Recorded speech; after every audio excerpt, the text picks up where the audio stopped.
Hey, Taylor here. Today we'll do a quick video tutorial on sprouting, and as we go along, I'll mention some of the benefits there are with eating and consuming sprouts. So come with me over here. We start with lentils, groats, and barley, and the power food, which is broccoli sprout seeds. Okay, so I got my seeds and lentils from Sprout People, and they're organic, non-GMO. I have a pound of each. I've used some throughout the weeks, and I've already done some of these sprouts for you. So to start, we'll start with the basics. We're going to pour about 2 to 3 tablespoons of our groat and barley mix. Now, when you want a seed to grow, you have to add water and sunlight. So let's add some water, cold water. You can also rinse the groats and barley first to help, rinse anything off. I'm going to leave it just as it is. I filled my mason jar up all of the way. I pre-cut a piece of cheesecloth. Now, I also love this mason jar that comes with a lid and a stainless steel mesh. It makes everything really easy, and you'll see why in a moment.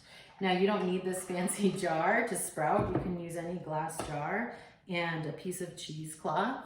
It usually comes in a roll like this, and I cut about this size piece, not very big. And this is my strainer. I took a rubber band. I am taking a rubber band, and voila, my sprouts, my seeds are now soaking, and they'll shed their outer layer, and they'll begin to grow once I drain the water off, which leads to the next step. I'm gonna let these bad boys soak for about 8 to 10 hours and show you the ones that have been soaking overnight. Typically, I put my seeds, lentils, groats in the water at night. In the morning, I drain them and strain them off. So that's what we're gonna do.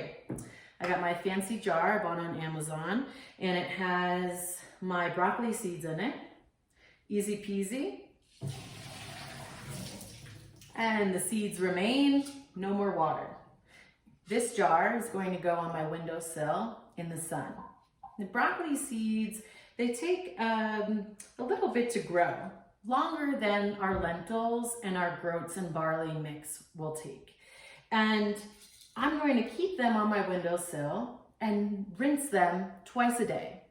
The importance of this rinsing process is so the mold that begins to grow on that moist seed can get rinsed off, because we don't want to consume the mold that's on the seed.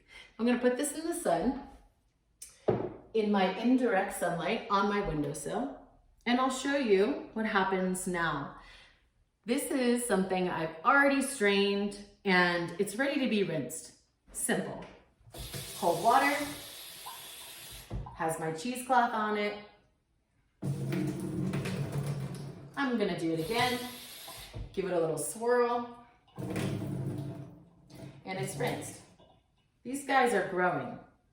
They're beginning to shed that outer layer, and they're going to sprout little tails. Let me show you close up. These are my bean mix here.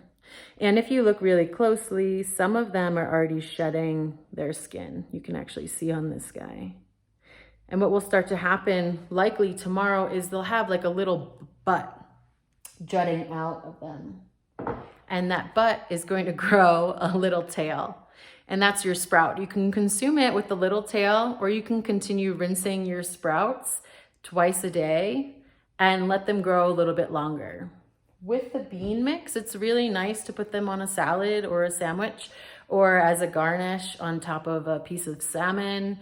I also love to include the groats and the barley when they sprout on top of my oatmeal after I add the hot water. Now, why after the hot water? Well, we want to consume the sprouts when they're alive. We don't want to add too much of hot water. We also don't want to cook the sprouts because we want to eat the enzymes and these nutrient dense baby sprouts, essentially.